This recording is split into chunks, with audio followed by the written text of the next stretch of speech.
In this tutorial in CyberLink PowerDirector, we'd like to show you the first of two methods that you can use to take a section of raw footage and break it into different pieces that you can use one or more of in your project. This is a very useful tool. It's kind of like a pre-editing tool. So the first of these methods is called scene detection. The second is called pre-cut, and they work similar, but they're really quite different. So we're going to focus on scene detection in this tutorial and pre-cut in the next tutorial. So I have this clip. I've called it 5 scenes. I'm going to drag it and put it in the timeline, and I see it's about 52 seconds. What if I want to break it up into segments that I can use so I don't have to edit it on the timeline and take out the parts I don't want? Here's how you do that. I'm going to right-click on it, then I'll choose my scene detection tool. Now it will go through and it will detect what it regards as scenes. I deliberately designed this with 5 scenes. You notice it only found 4 of them. Even when I took the sensitivity slider and cranked it up all the way to 100, it still did not detect the 4th scene. So this program does not work as accurately as I wished it did. Let's move over here, and we're going to see the change here. Here we have a scene, and then boom, here's a different one. Similar but different. So if I use my period key to move ahead frame by frame, there's one scene, there's the other scene. Now if I want to break it at that frame, if I back up here, all I need to do is click on the icon called split, and it will automatically add a scene. Now if you notice on the right side, I have scene 2, which starts at 8:28 and goes to 36:10. When I click on this, it goes from 8:28 to 18:23 and 18:24 to 36:10. It will never leave a gap. This is where it's unlike pre-cut. What it will do is it will add a scene any place you want, but it will include all of the content of every second and frame of that original clip into a scene. You can look at the clip view where no matter where you're clicking, you have access to all of the scenes. Or you can look at the segment view where all you see in the slider bar is that particular segment.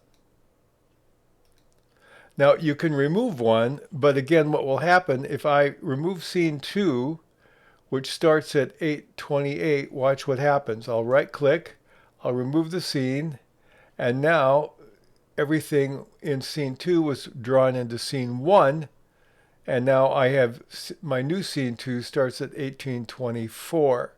So again, it includes everything in the original clip. There are no breaks whatsoever. So it may do a decent job sometimes of detecting scenes, but you can't trust it 100%. Let me show you more examples of that. I'm going to cancel out of this. And what I'm going to do is take another one. Let's take this clip here. I'm going to scrub through it so you can see what it is. Basically, I took a camera and I shot this field. And then I abruptly turned 90 degrees to the right very quickly and shot the parking lot. And I moved right to the parking lot again. Then I moved left to these trees. And then right to the parking lot again. Then I focused on that small structure there. And then I started back in the original. Now you would think because scene detection looks for change in lighting, change in camera angle, and change in subject, that it would easily find at least 4 or 5 scenes. But watch what happens when I try this. I'm going to go to Scene Detection Tool, and I will detect scenes, and it looks like I only have 1. And even again, when I turn this up to 100%, it only shows me 1 scene. Well, again, I can go through this way, and I can split it wherever I want, wherever I decide there's a new scene, and create as many as I want this way. But it's not quite as efficient as I thought it ought to be. Now, when you click on OK at the end of this, what it will do is it will it will take your footage and it will give you the shadow folder with an up arrow. These are the scenes inside that folder. If I click on the up arrow, I'm back to my main screen, and I have this video clip with a folder in the lower right. That means that I have either pre-cut scenes, or in this case, I have scene detection scenes. So if I click on that folder in the lower right corner, here are the scenes, and I can take any of the ones I want and drag it down and use it in my timeline in any way I so choose. So I could pick one of them or all of them or some of them, reorder them, do anything I want. Now if I want one to be not there anymore, this is the only way I found to delete one without adjusting the others. So if I right click here and I click remove, it will take out that scene, but it will not touch the duration of the scene before it or the scene after it. So if you want to do it that way, that's the option. Now, unlike pre-cut, here's another difference.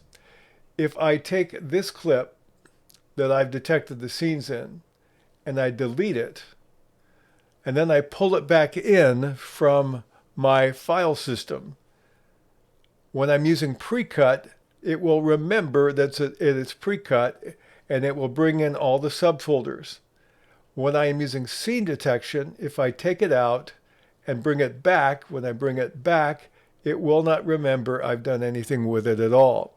So pre-cut will remember the settings you've put in, and scene detection will not. So that's a big difference for you to keep in mind.